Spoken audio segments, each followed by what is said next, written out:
All right, here we go. Welcome in. This is Hawk Talk on Melrose. I am Collin. Thank you for tuning in. The last episode we did, Tyler and I, was about a week and a half ago when Northwestern transfer quarterback committed to Iowa, Brendan Sullivan.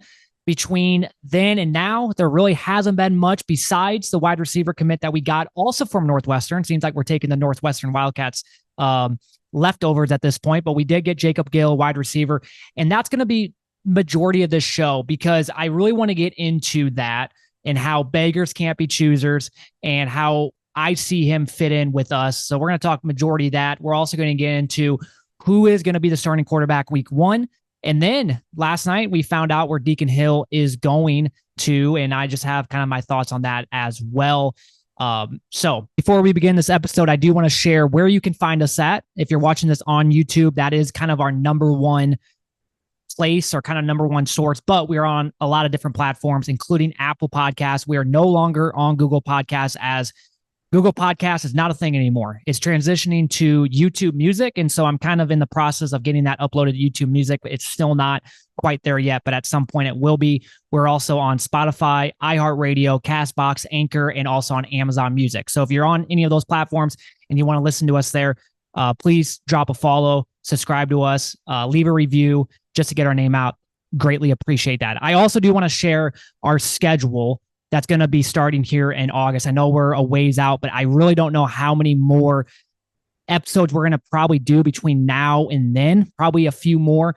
But when the season does start, or when, I shouldn't say when the season starts, when like the fall camp, like August, that is when we're really going to start ramping up episodes. So on August 1st, which is actually on a Thursday, so it works out good. So August 1st, up until the first game, we're going to be doing one episode a week. Every Thursday, we'll be coming out with a new episode. You know, there's so much to talk about at that point with fall camp and just with football season rolling up really soon at that point. And then once the season does start, and I'll share this a lot as we get forward, but as the season does start, though, we will start doing 2 episodes a week, similar to what we did in years past. So we would do an episode on Sunday to kind of go over the game on Saturday or Friday, because it sounds like we're going to have a Friday game this year, which that's another thing we can talk about. And then, or 2 Friday games, because also Black Friday. And then we'll do another episode then for Thursday, kind of previewing the next game. Now, if there is a bye week, we'll probably not do 2 episodes on the bye week. We'll probably just do 1 maybe. But on just normal game weeks, that is the plan moving forward. So honestly, in years past, when we get to this point, like in the off season, like April, May, June, July, we don't do any episodes. So this is actually the first year where I'm trying to be a little bit more consistent and just kind of bringing out some episodes ever so often. It's obviously not very much. Like, once again, last one we did was a week and a half ago. I'm going to do one today. Who knows when the next time I'll do another one, maybe 2 weeks from now. But once August rolls around, we are going to be very consistent, similar to years past, and do one, like I said, once a week. And then once the season starts, twice a week. So I do want to share that before we begin.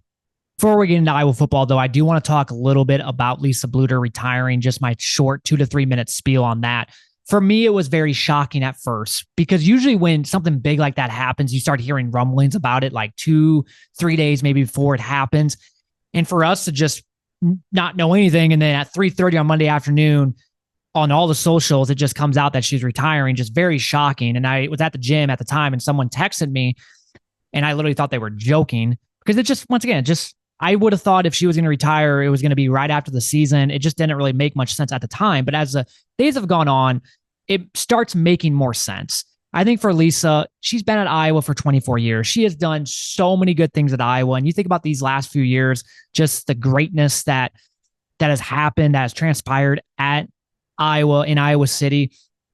And then you also think about all the stress too with the media and with the quote unquote paparazzi following Caitlin Clark and that team around. I'm sure it's just like for Lisa, it was just like, I'm ready to move on to my next stage in my life. I'm in my mid 60s, and I'm sure she went on vacation, and it kind of sounds like that's what happened. She went on vacation and she got back and just thought, you know what? I think it's time. I think it's time to pass on that torch to somebody, to Jan Jenson, who has been by my side for 24 years, somebody that could have easily left, right, numerous times, and has even stated that they've had a lot of opportunities to go on to be a head coach somewhere else, but they decided to stay at Iowa. It's the perfect hire for Iowa at this stage.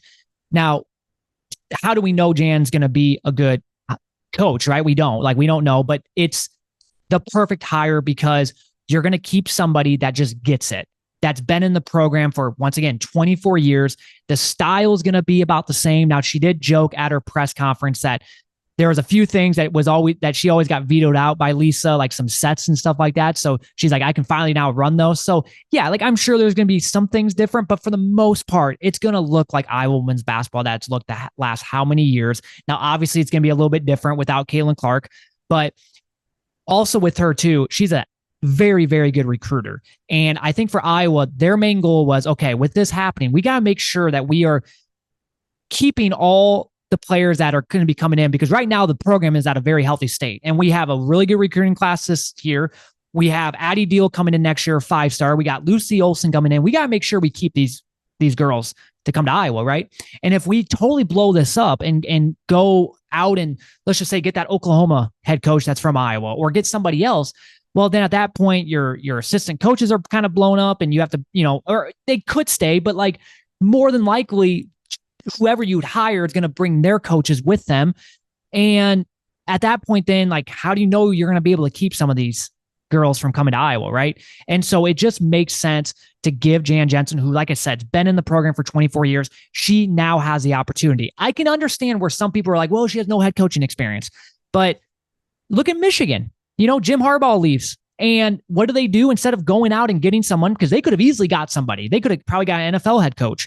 They could have got somebody really good. It's a really good program. But what do? They hire within. Look at Ohio State a few years ago when Urban Meyer left. They could have went out and got somebody. What do? They hired within. So sometimes you just got to do that. Sometimes you gotta lead. You gotta go with your heart, and you got to go with somebody that has been in the program, that gets it. The culture is going to stay the same. And in today's day and age with the NIL, with the transfer portal, you almost want to do it that way because you want to be able to keep these girls, and you want to keep the ones that you have too. I guess I didn't even mention that, but you want to keep the core that you have now. If you decide to go with someone else, how do you know some of those girls on the roster currently aren't going to leave? So for me, it's a perfect hire, and I'm honestly really excited. Now, I don't want to see Lisa leave, right? Like I would have loved for her to stay, but I am excited for this new era just to see like what it's like now with Jan Jenson as a head coach for Iowa women's basketball. So that is my quick 3-minute spiel on that. Just my thoughts. I'm excited. Yes, it sucks that Lisa's leaving and retiring, but honestly, good for her. Like she has been just a tremendous coach, a tremendous leader, and I wish her all the best in retirement. I think it was Chris Williams saying on their podcast, like I could see her maybe going into TV and stuff like that. And if that's what she wants to do, great. But I hope she enjoys retirement. And I'm, like I said, really excited for Jan Jenson to be the next head coach at Iowa. All right, let's now get into some Iowa football as wide receiver transfer Jacob Gill from Northwestern committed to Iowa this last week. Kind of came out of nowhere, to be honest. It sounds like he took a visit to Iowa. No one said anything about that. And the next thing you know, he commits to Iowa, and he is now part of our team and adds someone to the room, adds another body to the room. And for me, I like it. I really do. I think we're at the point where beggars can't be choosers. I'm going to keep hitting on that. Beggars can't be choosers. And for Iowa football, until we change, until we start showing that, hey, you're not just coming in here to block. You're actually going to get the ball. We're actually going to try to score with you. We're going to throw the ball downfield. Until we start doing those things, we're not going to land somebody good. And for anybody that thinks that we were going to land a really good wide receiver in the portal, you're wrong. I think last year we just got extremely lucky with Caleb Brown. I think we got really lucky with him. And that's not going to happen more times than not. It's just not. We lost out on Raylan Sharp to Fresno State. Okay. A Big Ten school. It literally came down to Iowa and Fresno State, and we lost out on him. That goes to show where we were at when it comes to how wide receivers around the country view Iowa, right? I think another one was Eli Green from North Dakota State. That would have been a really big get for us. Goes to Iowa State. I told Tyler before he committed, he's going to Iowa State. Number one, his wide receivers coach there. His offensive coordinator is now there. And Iowa State actually throws the ball to their wide receiver. So it makes sense for him to go to Iowa State. Why would he want to come to Iowa? So for me, like I said, until we change, until we start throwing the ball downfield, we're not going to get anybody good or anybody really good, right? We're going to get a raw, under the radar type of prospect. And I told Tyler on either the last episode or the episode prior, I said, what we're going to get is we're going to get a guy from like Chattanooga. And I just threw that school out there. I don't know. Whenever I think of like a really, really small school that's like not even like, not Power 5, I just think of like a school like Chattanooga. And so someone like that maybe has 300, 400 yards, not many big schools are recruiting them. That's who I thought we were going to get, somebody like that. And I was in a way kind of right, because yes, we didn't get somebody quite like that, but we got somebody that is kind of under the radar, and that is Jacob Gill. And what I like about him is he's coming from a Big Ten school. Now, if you would have asked me who would I rather take, Raylan Sharp, sorry. Would I rather take Raylan Sharp or Jacob Gill? I'd obviously probably take Raylan Sharp, just because he did do really good at Missouri State. But you also have to say this, though, is you don't know how that's going to transition. How do you know that Raylan Sharp is going to be able to do what he did in the Big Ten, right? It's going to be a little bit different competition, going from playing the FCS, playing at Missouri State, going up against that competition, to all of a sudden you're going up against the best competition in college football. How do you know that's going to transition well? I think, honestly, for Seth Anderson, it was a learning adjustment, right? You think about him at Charleston Southern, did really good as a freshman there. And, obviously he comes to Iowa, and I do think we underutilized him, but you can definitely see like he's very raw. Like he definitely needs to work on some things. So with Jacob Gill, you at least get a guy that understands the competition. He's played in Big Ten games. He goes up against them in every practice. And so I do like that. Now, what will he do at Iowa? I really don't know. Like, will he play a lot? That's something that we're just going to have to wait to find out. So I want to show you this. And if you're watching this on YouTube, you can see the screen.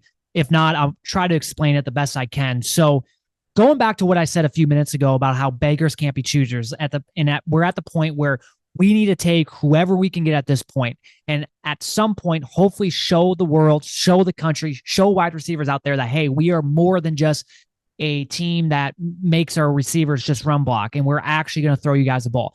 So this was last year's stats for us. I took all our receiving yards and I totaled it up between everybody, tight ends, wide receivers, fullbacks, running backs, you name it. And then I also did just wide receivers. And if you're watching this on YouTube, you can see the orange, which is just our wide receivers. And last year we had 754 total yards from our wide receivers in receiving yards.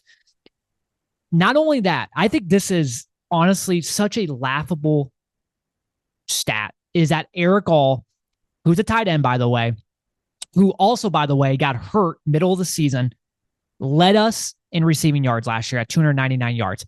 Think about that. He literally got hurt in the Wisconsin game, and I think he got hurt in the first half. So you could almost say like he didn't even really play that Wisconsin game. We still had, after that game, Minnesota, Northwestern, Rutgers, Illinois, Nebraska, Michigan, and Tennessee. We had 7 more games after that, and he still led us in receiving yards. How is that even possible? We had only 3 total wide receiver touchdowns last year. It's a joke. Like, why would any wide receiver want to come to Iowa looking at those stats? I know we have a new offense coordinator, but once again, until things change, like, it's really hard to just try to convince someone to come here. 2022, same story, a little bit better, but same story. We had over 2,000 total receiving yards, but for our wide receivers, only 796 yards. Guys, most programs, they usually have at least one wide receiver that does that. Just one guy alone will top that. And we had, like, this year, 2022, what was it? 6, 7 wide receivers. And that was the total between all of them. And only 2 total wide receiver touchdowns. And then 2021, this was a lot better. But if you think about it, that year, we also had really good talent on the outside. When you factor in Keegan Johnson, you factor in Charlie Jones, Nico Raganini, Arlen Bruce, Tyrone Tracy, but still only 1,300 yards really isn't that good either. It's better than the last 2 years, but it's still not that good. And we had 8 total wide receiver touchdowns, which is better than the last 2 years, but still not great. So what I want to also show you is 3 other Big Ten schools from last year. This is from just 2023 from last year. First, I'm going to show you Wisconsin. And so, like, last year, for example, look at their total wide receivers receiving yards. Over 2,000.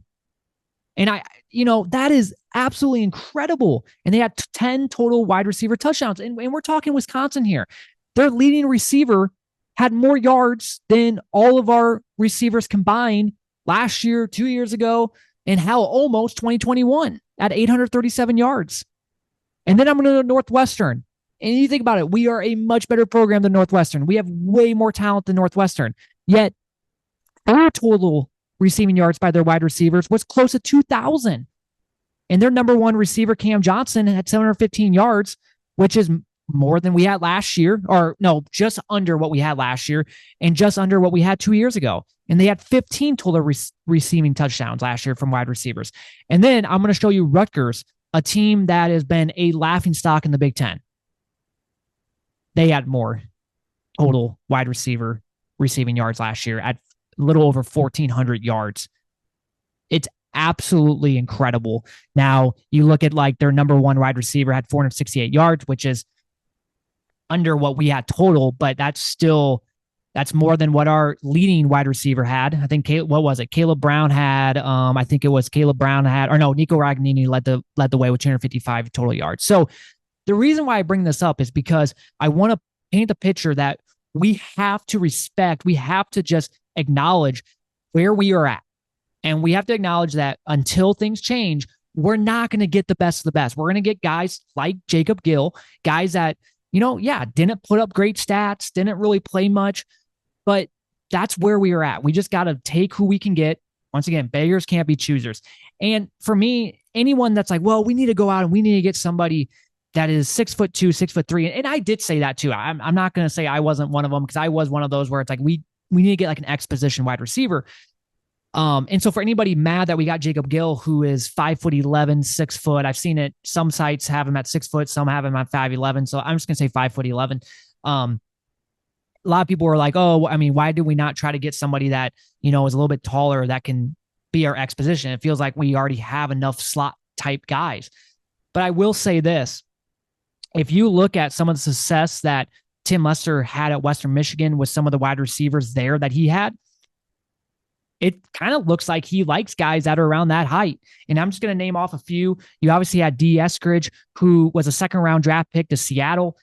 He had, by the way, 5'9", had over 2,000 total yards at Western Michigan, had 15 touchdowns. Another guy, Keyshawn Watson, he played 2 years at Western Michigan at over 700 yards. He was only 5'11". I think a lot of you guys are going to remember this guy's name, Jaden Reed, who now plays at the Packers, played 1 year at Western Michigan as a freshman, had over 750 yards as a freshman. He was only 5'11". Corey Crooms, you might remember him. He was a transfer from Western Michigan, but he went to Minnesota. He had over 1,700 yards at Western Michigan, and there was 1 year he didn't even play because he got hurt, and he had 12 touchdowns. He was only 6 foot. Then you have Sky Moore, 5'10", had offers from Howard, Rice, Robert Morris, and then you had Western Michigan. Comes into Western Michigan, had over 2,400 yards with them, and was a second-round draft pick to the Chiefs. Or I think it was second round. I could be wrong on there, but he was 5'10". Keith Mixon played 1 year at Western Michigan, had over 500 yards. He was 5'8". And then you had Jelani Galloway, played 1 year at Western Michigan, 5'11", and he had over 300 yards. So you get the picture that you have a guy in Tim Lester who, he has excelled mightily with guys that are under 6 foot. And so for me, like, man, if that's kind of what Tim Lester wants, like, I'm going to respect that, and I'm going to go with it, right? If he's had success at Western Michigan with some of these guys, and most of these guys, like you talk Sky Moore, you talk D. Eskridge, you talk even Jaden Reed before he went off to Michigan State, guys that were under the radar, guys that had really no offers out of high school, and they go to Western Michigan and they do really well. And you think about like Corey Crooms goes off to Minnesota, right? Jaden Reed goes off to Michigan State. Now is at the Packers. Sky Moore. He has developed these guys. Now, was it all Tim Lester? I don't know, but Tim Lester was there at Western Michigan when all this happened. And if you think about it, Tim Lester led that offense, right? So for me, it's like, if that's kind of where he is kind of at, because if you think about it, our first one that we really wanted was Raylan Sharp, and he was only like 5'10". So I'm going to take it, and I'm excited for it. All right, the next thing I want to get into is who's going to be the starting quarterback for Iowa week 1, Brendan Sullivan or Cade McNamara. Now, if you have not listened to the episode Tyler and I did a week and a half ago, I suggest you go back and listen to that. It was an instant reaction to Brendan Sullivan committing to Iowa. My stance stays the same. I love to get. I understand that we are not going to get somebody really good at that position, similar to the wide receiver position. Like, we're just not going to. Now, maybe at tight end, maybe at linebacker, maybe in the secondary, because we have a proven track record there. Maybe we can get somebody decent at those positions. But at quarterback and at wide receiver, until things change, it's just not going to happen. And with Brendan Sullivan, he is the best available option that we could have gotten. And that's why I absolutely love it, because you talk about the sample size of him being a starting quarterback in a lot of games. Now, he wasn't the starting quarterback for Northwestern the entire year, last 2 years, but he's played in a lot of games, and he's starting a lot of games because the other quarterback was hurt. And you saw what you had in him with like General Booty, for example. And a lot of people rather have him than Brendan Sullivan, which I don't understand, because with General Booty, yes, he put up amazing stats at some D2 school, but then he goes to Oklahoma and he doesn't play at all. So like, how do you know like he's going to be what he was at that school down in Texas, wherever he was at? I don't even know if it was D2. It was a very, very small school. With Sullivan, you know kind of what you're going to get. Now, is he the best ever? Is he like going to win the Heisman for us? No, but he's a great insurance policy for us, because I do think if Cade gets hurt, he's a great option for us. Now, who do I think will start week 1? Cade McNamara. As long as he's healthy, it's going to be Cade. Now, Kirk did address that last week at the iClub. He even kind of said it himself, like, as long as Cade is healthy, he's probably going to be the starter week 1. And that's kind of what I think too. It's like, if Cade is healthy and is a little mobile, like can actually escape the pocket and have, take off if he needs to and things like that. Like, I think he's a little bit better of a quarterback than Brendan Sullivan. And I think you got to go with him. Now, if Cade is still not 100%, or if he's struggling because he, really hasn't played much the last couple of years, then you got to go with Brendan Sullivan. You got to go with that guy. If especially if he's doing good in fall camp, you got to go with the guy that's the best. But I do think when it's all said and done, I think Cade McNamara will be the starting quarterback going into week 1. And honestly, unlike last year, man, even if it is Cade or if it's Brendan, knowing that we have a backup and whoever starts, the other guy being the backup, it's honestly a great feeling. It's a good feeling that, okay, if something happens, at least we have this guy to come in. Unlike last year, having Deacon Hill. And speaking of Deacon Hill, and this is the last topic I want to get into, Deacon Hill committing to Utah Tech. To be completely honest with you, I've never heard of that school before. If you would have told me that there's a school called Utah Tech, I would have believed you, but I would not have believed that they had a football program. And it sounds like they are an FCS level. I looked them up, and they were 2-9 last year, so not a very good program. And I'm not here to bash on Deacon Hill going to Utah Tech, because at the end of the day, my feelings for Deacon was he wasn't a good quarterback, but I don't blame the kid. Blame the coaches for putting him out there as much as they did. It's just going back to like Spencer Petras like 2 years ago. Like I honestly started feeling bad for the guy, because it's like, it's not his fault that he's going out there and being bad. Blame the coaches for just keep putting him out there, because we're the only program that would have just kept doing that, right? 2022, when Spencer Petras was struggling, every other program would have yanked him out and put someone new back there just to see what we had differently. Iowa, nope, we just kept going with it. Last year, Deacon Hill, who's even worse than Petras from 2022, horrible last year. We just kept going with them. It took until we had like 3 turnovers and we were down 28-0 to finally yank him in the bowl game. That's where we were at. So blame the coaches, not Deacon Hill. Once again, Deacon, when he left Wisconsin, was going to go to Fordham, I don't blame him for coming to Iowa. I use the real world, for example. You have 2 jobs, and if some really big job comes at you and it's like, hey, we want you, better resources, better pay, like you're obviously going to take that. And so for Deacon, he was going off to Fordham. We come in, we're like, hey, come here. He's obviously going to come. And, he probably didn't expect that he was ever going to play. And little did we know that he was going to be the backup quarterback last year. And little did we know that Cade was going to get hurt like in the 4th game. And little did we know that he was going to be the starter for the rest of the year. What I do want to say, though, is this, that, man, so you see Deacon Hill going to Utah Tech, which, once again, didn't even know that was a program. And that guy was our starting quarterback, Big Ten football, right? Big Ten, SEC, best of the best when it comes to conferences. He was our starting quarterback last year for the majority of the year, and we still won 10 games. Honestly, kind of incredible if you think about it. And it also shows how bad our quarterback room was. Having a guy that is going to now be at Utah Tech was our starting quarterback last year. So I just kind of want to end it off on there. It's honestly incredible. We won 10 games last year. In to be completely honest, the adversity in Iowa State is just kind of the similar way with like the whole gambling situation.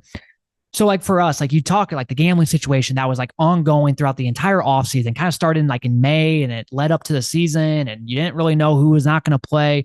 And then you had the injuries of Cade, of Luke Lachey, of Eric All. You had like Jamari Harris not playing the first couple of games. Noah Shannon was out all the year because of gambling. Then you had Cooper Jean at the end of the year getting hurt. Last year was filled with a lot of adversity and we still won 10 games. Pretty damn incredible. Even though last year was very frustrating, just, you know, not being able to score against ranked opponents and things like that. It did suck. And I will say, like, I will admit, like, our schedule was pretty easy last year. The Big Ten West was not very good, but I still think, regardless, so for us to win 10 games was pretty incredible. So I will end it there. We will be back probably in a week or two, or maybe even longer than that. I really don't know. It's kind of wait and see, kind of see what news comes out, things like that. But until then, thank you guys for listening and have a good rest of your week and go Hawks.